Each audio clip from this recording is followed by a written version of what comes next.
Aadhaar card పౌరసత్వానికి ప్రామాణికం కాదంట. Supreme court స్పష్టం, కీలక వ్యాఖ్యలు. చొరబాటుదారులకు ఆధార్పై ఆందోళన.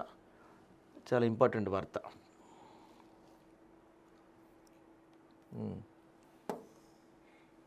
ఆధార్ కార్డు పౌరసత్వానికి ప్రామాణికం కాదు. మరి ఏంటి ప్రామాణికం? ఆధార్ కార్డు కాదు, మరి ఏంటి? నేను ఇండియన్ రా బాయ్ అని చెప్పుకోనికి నాకేంటి? ఇప్పుడు వేరే కంట్రీల్లో గ్రీన్ కార్డులు ఏవో కార్డులు ఉంటాయి కదా, మన దగ్గర ఏంటి? ఐఎమ్ ఇండియన్ అని చెప్పుకోవడానికి ఏది ప్రామాణికం? బర్త్ సర్టిఫికెట్టా? ఆధార్ కార్డు కాదన్నారు. పాన్ కార్డు చిన్నపిల్లలకి రాదు కదా, ఓటర్ కార్డు చిన్నపిల్లలకి రాదు కదా, ఇంకేముంటాయి సర్టిఫికెట్స్? క్యాస్ట్ సర్టిఫికెట్టా? ఏదో చెప్పండి, మీరే చెప్పండి. ఇండియన్ అంటానికి, నేను భారతీయుడిని అంటానికి ప్రామాణికం ఏంటి? నా కాడ ఏ సర్టిఫికెట్ చూస్తే అరే భయ్ నువ్వు ఇండియన్ రా అని చెప్తారు అని మీరే చెప్పాలి సార్. మరి అప్పుడు కాంగ్రెస్ పార్టీ, ఇప్పుడు బీజేపీ పార్టీ, ఎవరు చూసినా ఎవరు నాయన దగ్గినా తుమ్మినా ఆఖరికి పిత్తినా కూడా ఆధార్ కార్డు కంపల్సరీ అంటున్నారు. ఏం చేయాలన్నా ఆధార్ కంపల్సరీ అంటున్నారు. ఆఖరికి హాస్పిటల్లో ట్రీట్మెంట్కి కూడా ఆధార్ కార్డు లేకపోతే ట్రీట్మెంట్ చేయటం లేదు చాలా హాస్పిటల్స్లో, తెలుసా మీకు? ఆరోగ్యశ్రీ కావచ్చు, ఇట్లాంటి వాటికి ట్రీట్మెంట్కి వెళ్తే ముందు నీ ఆధార్ కార్డుది అంటున్నారు. ఎవరు మొన్న ఒక చోట ఆధార్ కార్డు లేదని ట్రీట్మెంట్ చేయకపోతే ఒకటి చచ్చిపోయాడు ఒక ఆయన, గుర్తుందా మీ అందరికీ? ఆయన శవాన్ని తీసుకెళ్ళి బతికొండగానే ఆయన తీసుకెళ్ళి మార్చిలో పెట్టారు. అప్పుడు ఆధార్ కార్డు లేదని. ఓ పక్కన ఇంత ఇదిగా ప్రతి దానికి ఆఖరికి దైవ దర్శనాలకు కూడా ఆధార్ కార్డు వాడుతున్నారు. మీరేమో ఆధార్ కార్డు ప్రామాణికం కాదు అంటున్నారు. మరి ఏంటి ప్రామాణికం?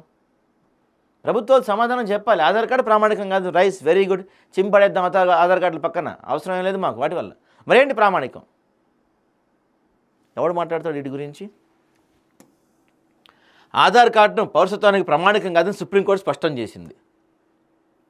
చొరబాటుదారులు ఆధార్ కార్డు సంపాదించడంపై ఆందోళన వ్యక్తం చేసింది. ఇది 100% అండి.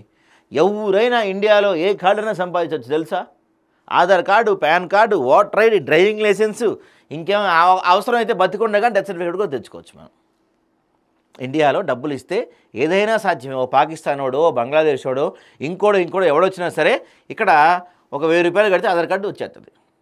రాదా? ఈజీ. ఇండియాలో డబ్బులు కడితే జరగని పని ఏది ఉండదు. అదే జరిగి ఉంటుంది ఇక్కడ. పౌరులు కాని వారు ఆధార్ కలిగి ఉంటే వారికి ఓటు హక్కు కూడా ఇచ్చారంటూ ప్రశ్నించింది. అనేక రాష్ట్రాల్లో భారత ఎన్నికల సంఘం చేపట్టిన సర్ను సవాల్ చేస్తూ పిటిషన్స్ దాఖలయ్యాయి. దీనిపై బుధవారం విచారణ చేపట్టిన ప్రధాన న్యాయమూర్తి జస్టిస్ సూర్యకాంత్, జస్టిస్ జోయ్ మాల్యా బాగ్చీతో కొన్ని ధర్మాసనం ఈ మేరకు ఈ వ్యాఖ్యలు చేసింది. తమిళనాడు, కేరళ, బెంగాల్లో సర్ కసరత్తుపై ఎన్నికల సంఘం నిర్ణయాన్ని సవాల్ చేసి దాఖలైన పిటిషన్లపై CJ justice Surya Kant, justice Joymalya Bagchi ధర్మాసనం చేసింది. సో ఆధార్ అనేది సంక్షేమ పథకాలను పొందుపరిచేందుకు రూపొందించిన చట్టబద్ధ పత్రం మాత్రమే. ఒక వ్యక్తికి రేషన్ కార్డు ఇవ్వడం కోసం ఆధార్ను మంజూరు చేసినందుకు వాళ్ళని తప్పనిసరిగా ఓటర్గా చేయాలా?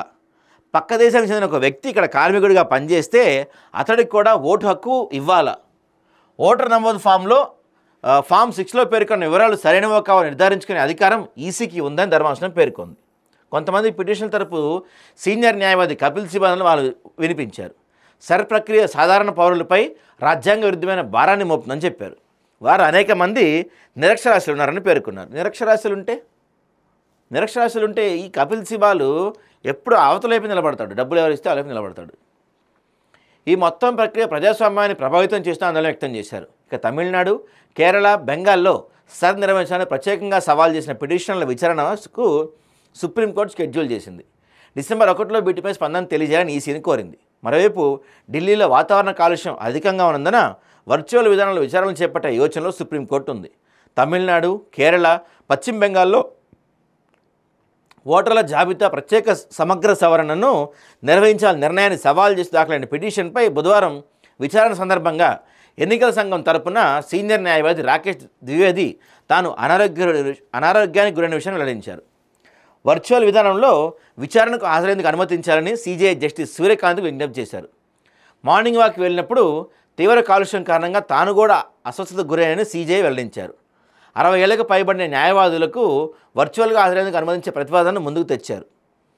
సో ఇదండి, మొత్తానికి దశాబ్దానికి పైగా తీవ్ర అస్వస్థతకు గురై అచేతన స్థితిలో స్పృహ లేకుండా ఉన్న 30 ఏళ్ల యువకుడికి కారుణ్య మరణాన్ని ప్రసాదించేందుకు వైద్య మండలి ఏర్పాటు చేయాలని సుప్రీంకోర్టు ఆదేశించింది.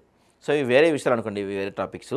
సో ఇదండి, ఆధార్ కార్డు ప్రామాణికం కాదు అంటున్నారు. నువ్వు ఇండియన్గా తేల్చడానికి ఆధార్ కార్డు ప్రామాణికం కాదు అంటున్నారు.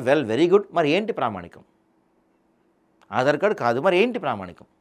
దానిపైన ఎవరన్నా చెప్తారేమో చూద్దాం పెద్ద మనుషులు.